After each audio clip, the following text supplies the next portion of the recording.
എൻ്റെ കുടുംബത്തിനെതിരായിട്ട് ഈ കാര്യങ്ങൾ വന്നത് എപ്പോഴാണ് ഞാനിപ്പോഴും ഓർമ്മിക്കുന്നുണ്ട്. എനിക്ക് ഒറ്റ മകളാണ്,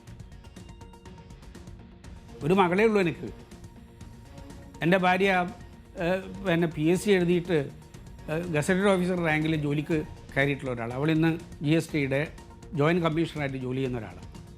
എൻ്റെ മകൾ നന്നായിട്ട് പഠിച്ചിട്ട് അവൾ ഡോക്ടറായിട്ടിപ്പോൾ നിൽക്കുകയാണ്.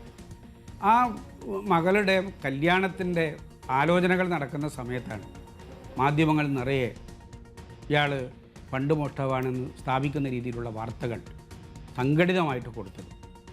അതിൻ്റെ കുടുംബത്തിനുണ്ടാക്കിയിട്ടുള്ള പ്രശ്നം അത്ര വലുതാണ്. ഇപ്പോൾ സജിനിയും കുടുംബവും അനുഭവിക്കുന്നത് പോലെ മറ്റൊരു തലത്തിൽ ഞങ്ങളൊക്കെ അനുഭവിക്കുകയാണ്. എൻ്റെ ഭാര്യാമാതാവ് ഞങ്ങളുടെ കൂടെ താമസം. അവർ ഗസറ്റ് റാങ്കിൽ റിട്ടയർ ചെയ്തിട്ടുള്ളൊരു വളരെ വളരെ സാധുവായിട്ടുള്ളൊരു സ്ത്രീയായിരുന്നു. ഈ വാർത്തകളൊക്കെ കണ്ട് ഹൃദയം പൊട്ടിയിട്ടാണ് മരിച്ചത്. ആ കൊലക്ക് ആരുത്തരം പറയും? ഞങ്ങളൊന്നും ഇതുവരെ ആരോടും അത് പറഞ്ഞിട്ടില്ല.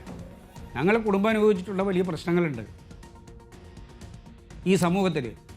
കേരളത്തോടോ ലോകത്തോടോ ഞങ്ങൾ പറഞ്ഞിട്ടില്ല. ഞാൻ എൻ്റെ പാർട്ടിയോട് പോലും ഈ കാര്യങ്ങൾ അങ്ങനെ പറഞ്ഞിട്ടില്ല. കാരണം പാർട്ടിയും ഇത്തരം കാര്യങ്ങളിൽ വലിയ നിലയിൽ ഇത്തരം കാര്യങ്ങൾ വരുമ്പോൾ ഇത് പ്രതിരോധിക്കുന്നതിന് വേണ്ടി പാർട്ടി വലിയ നിലയിൽ ബുദ്ധിമുട്ടേണ്ടി വരുന്നുണ്ട്. ഇതൊന്നും പറയുന്നവർക്ക് ഇതിൻ്റെ ഒന്നും വിഷമം അറിയില്ല.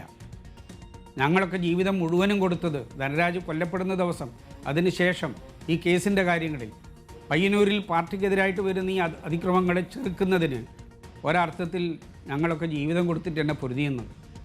3, 4, 5 മാസം എൻ്റെ വീടിന് ഞങ്ങളെ പാർട്ടി പ്രവർത്തകർ കാവൽ നിന്നു. കാരണം വീട് ആക്രമിച്ച് ഞങ്ങളെ ഇല്ലാതാക്കും എന്നുള്ള നിലയിൽ വലിയ നിലയിലുള്ള നീക്കങ്ങൾ നടക്കുമ്പോൾ എന്നെ സംരക്ഷിച്ച എൻ്റെ പാർട്ടിയാണ്. രാവും പകലും ഉറക്കൊഴിഞ്ഞിട്ടും ജോലിക്ക് പോവാതെയും പാർട്ടി പ്രവർത്തകർ കാവൽ നിന്നു. പാർട്ടി പയ്യന്നൂരിലെ പാർട്ടി അതിനു വേണ്ടിയിട്ടുള്ള സംവിധാനം ഉണ്ടാക്കി. ഒരു ബുദ്ധിമുട്ടും അറിയാതെ പാർട്ടിയുടെ നേതൃത്വമൊക്കെ ആയിട്ട് നടക്കുന്ന പല ആളുകളും ഇപ്പോൾ പലതും പറയുമ്പോൾ യഥാർത്ഥത്തിൽ കേരളത്തിൻ്റെ ഈ മനസ്സിനോട് ഇങ്ങനെയൊക്കെ പറയുമ്പോൾ ഞങ്ങളെപ്പോലുള്ളവർ യഥാർത്ഥത്തിൽ എന്താ ചെയ്യേണ്ടത്?